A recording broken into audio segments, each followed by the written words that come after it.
안녕하세요. 인생커님 박종현 변호사입니다. 우선 구독자 9만 명이 돼서 항상 시청해주시는 분들이나 구독해주신 구독자분들에게 진짜 감사의 말씀을 드리고요. 또 계속해서 꾸준하게 영상 올리려고 노력을 해보도록 하겠습니다. 항상 감사드립니다. 그래서 오늘은 좀 감사하기도 하고 해서 제가 생각하는 인생에서 조금 필요한 어떤 사고방식이랄까? 이런 부분에 대해서 말씀을 드리려고 하는데요.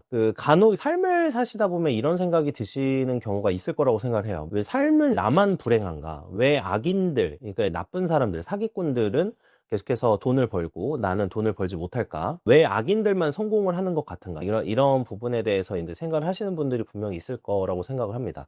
저도 어렸을 때 젊은 시절에는 그런 생각을 안 해봤던 건 아니거든요. 뭔가 태어난 어떤 환경이나 이런 것도 좋지 않으신 분들일수록 뭔가 사기꾼들이나 부자만 잘 사는 세상이라든지 이런 부분에 대해서 생각을 하시는 분들이 분명히 있을 것 같아서 오늘은 좀 이에 대한 이야기를 좀 드려보려고 해요. 제가 몇 번 추천드렸던 아우렐리우스 황제, 그러니까 로마 전 황제죠. 로마 황제의 명상록이라는 책이 있는데 이 명상록이라는 책을 보다가 이런 구절이 있었습니다. 인간이 악하다고 불만을 품는 일을 멈춰라, 이런 말이 있었어요. 그래서 대학 시절에 제가 봤던 책이 생각이 났었는데 버나드 맨더빌이라는 철학자가 있었습니다. 1700년대 초반에 있었는데 꿀벌의 우화라는 책을 저술을 했어요. 이 꿀벌의 우화라는 거는 기본적으로 꿀벌을 약간 예로 들어서 시로 각색을 해서 글을 쓴 것인데 그 시로 쭉 나와요. 그 내용들에 대해서는 제가 설명을 드릴 겁니다. 근데 한마디로 말씀을 드리면은 그 내용은 개인의 어떤 악덕이나 개인의 욕망 추구 뭐 이런 부분 있죠.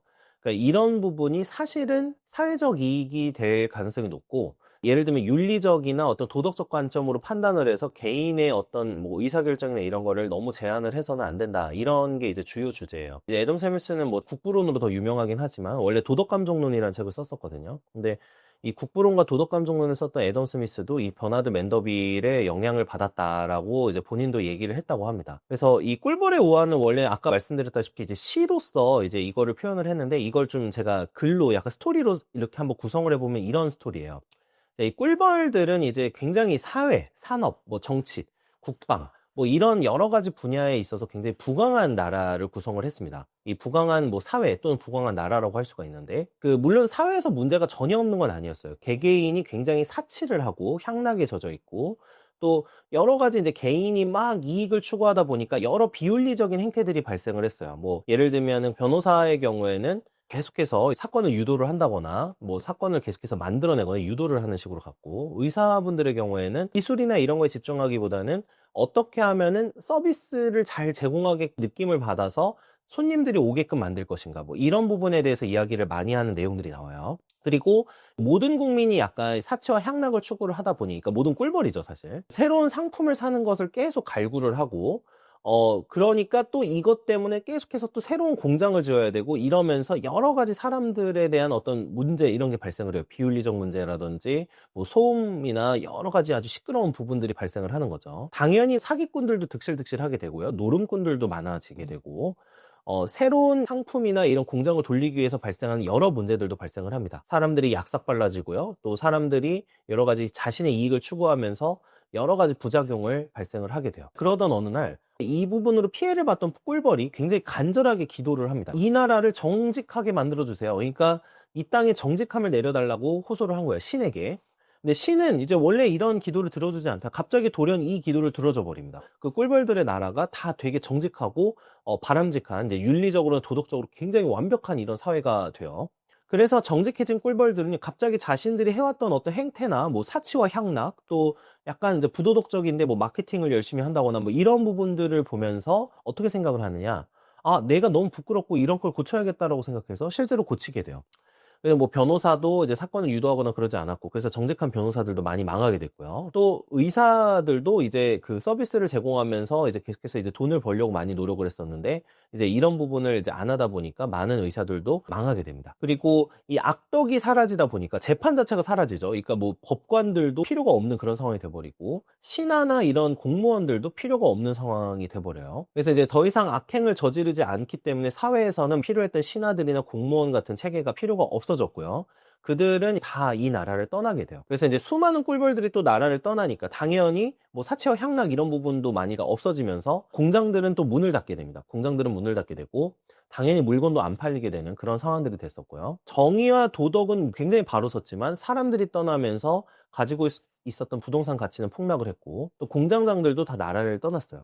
그리고 당연히 향락과 사치 이런 게 없어지니까 술집 이런 것도 다 망하게 됐고요. 수많은 이가 나라를 떠나게 돼서 이제 그 나라가 퇴락을 하는 그런 과정을 좀 우화로서 이제 시로서 이렇게 그려냅니다. 제가 생각을 하는 건 뭐냐면 저도 과거에 한때 이제 악인들만 왜 사회에서 잘 살지라는 생각을 해봤던 적이 있었어요. 그리고 사회가 항상 이제 부당하거나 굉장히 비합리적이다 이렇게 보일 때가 많았는데 무언가 악행을 저지르는 어떤 사람이 굉장히 돈을 잘 버는 것처럼 그리고 굉장히 이제 뭐 재벌들이나 부자들의 악덕에 대해서도 이 어떤 언론이나 책에서 굉장히 많이 표현을 하잖아요. 그래서 이제 저도 책을 좋아하거나 어떤 컨텐츠로만 사회를 조금 접했을 때는 이 컨텐츠를 보면서 아, 세상은 원래 악인들만 잘 살 수 있는 것이구나. 뭐 또는 악행을 해야지만 잘 살 수 있는 것이구나. 뭐 이런 생각을 했던 적이 있었어요. 그리고 사회가 항상 부당하고 불합리하기 때문에 사회를 고쳐야 된다 이렇게 생각을 했었고 물론 뭐 사회가 완벽한 사회는 없기 때문에 이거를 고치려고 하는 시도나 이런 거 굉장히 중요하다고 생각을 하는데 어느 순간 이제 저도 이제 실제 경험을 많이 쌓게 되고 또 어떤 다양한 어떤 분야에 대해서 접하고 공부를 하다 보니까 느낀 거는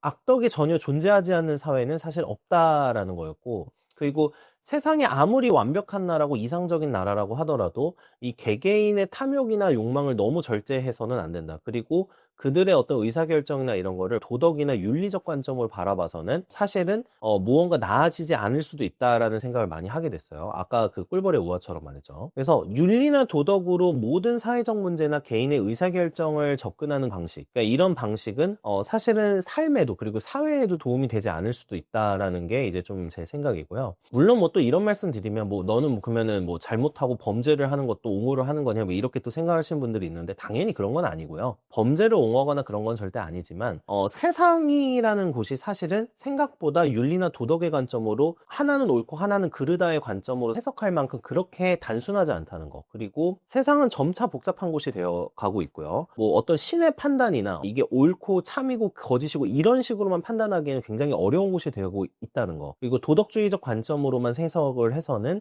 사실은 어떤 마케팅이라든지 이런 부분을 이해할 수 없고 내가 어떤 돈을 벌기 위해서도 약간 배워야 될 것들이 사실은 이런 사고를 하면은 원천적으로 차단이 되는 그런 상황들이 발생을 한다는 거죠. 물론 저도 항상 강조하지만 뭐 신이나 어떤 절제나 이런 부분 항상 강조하죠. 절약이나 이런 부분 강조를 하긴 하지만 그러면 세상의 모든 사람이 또 다 그렇게 되면 또 어떻게 되는가라는 생각도 한번 해보게 돼요. 내가 이제 정직을 지키고 하면서 내 주변 사람들과 좋은 관계를 구성하고 뭐 사업이든 뭐든 어떤 신뢰를 지키려고 노력을 하고 이런 거는 굉장히 중요하다고 생각을 하지만 그렇다고 해서 개인이 어떤 의사결정을 하고 욕망을 추구하면서 하는 행동들에 대해서 이걸 도덕이나 윤리의 관점으로만 바라봐서는 안 된다는 거죠. 그러니까 이렇게 되면은 사실은 사건이나 어떤 사회에서 발생하는 문제나 뭐 자산을 판단하는 거나 이런 거에 있어서 모든 걸 당위적으로 계속 판단을 하게 돼요. 그러면 이렇게 되면은 객관적인 어떤 사회 현실이나 이런 걸 바라보고 판단을 하는 게 아니라 대부분 이렇게 돼야 돼라는 식으로 판단을 하게 되기 때문에 정확한 판단이나 이제 사회가 흘러가는 흐름이나 이런 걸 정확하게 해석하기가 어렵다라는 게 제 생각이었어요. 그래서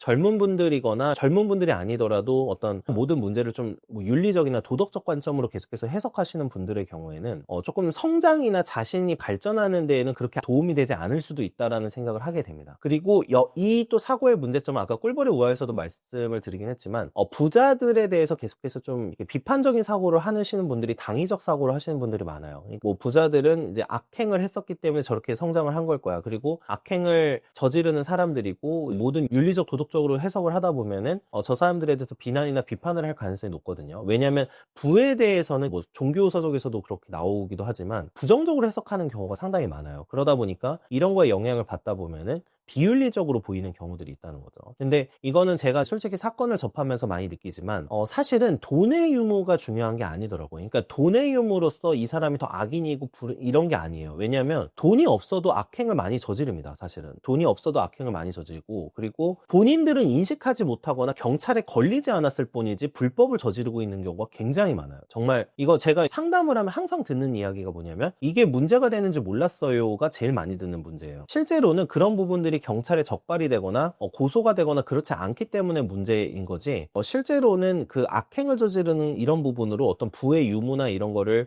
나뉠 수는 없다. 그리고 부자든 일반 가난한 사람들은 다 똑같은 사람입니다. 사실 똑같은 사람이다 보니까 다 자기가 원하는 것을 위해서 노력을 하는 거고, 원하는 욕망을 충족시키기 위해서 노력을 합니다. 이 원하는 욕망을 충족시키기 위해서 노력하는 그런 행동 자체를 돈을 추구하는 거죠. 이렇게 보통 돈을 추구하는 부분으로 해석을 한다면, 이거에 대해서 계속 뭐 윤리적으로 해석을 하고 뭐 잘못된 것 같아요, 막 이렇게 계속 보는 시각을 견지를 하게 되면은 이제 내 삶에 있어서 별로 그렇게까지 도움이 되는 것 같지는 않다. 보통 이제 뭐 설득의 심리학이라든지 이런 책에서도 많이 등장하는 내용이지만, 보통 변호사가 협상을 하거나 어떤 이런 걸 할 때 항상 얘기하는 게 뭐냐면, 상대 쪽에도 이 딜이 의미가 있고 이익이 될 거야 라는 거를 강조합니다. 뭐 그러니까 너는 이래야 되기 때문에 협상에 응해야 돼, 너는 이게 잘못된 거니까 협상에 응해야 돼, 이런 식의 접근은 사실 뭐 제가 통하는 경우를 거의 본 적이 없고요. 대부분은 저 사람이 이 딜을 했을 때, 뭐 예를 들면 저희가 소송을 하다가 중간에 조정을 한다면 이런 거예요. 예를 들면 상대 쪽도 우리 쪽도 승소 가능성에 대해서 100% 확신하고 있지 못한 상황에서, 그러면은 이 정도 수준에서 우리 타협을 하자라는 식이 되는 거죠. 그러니까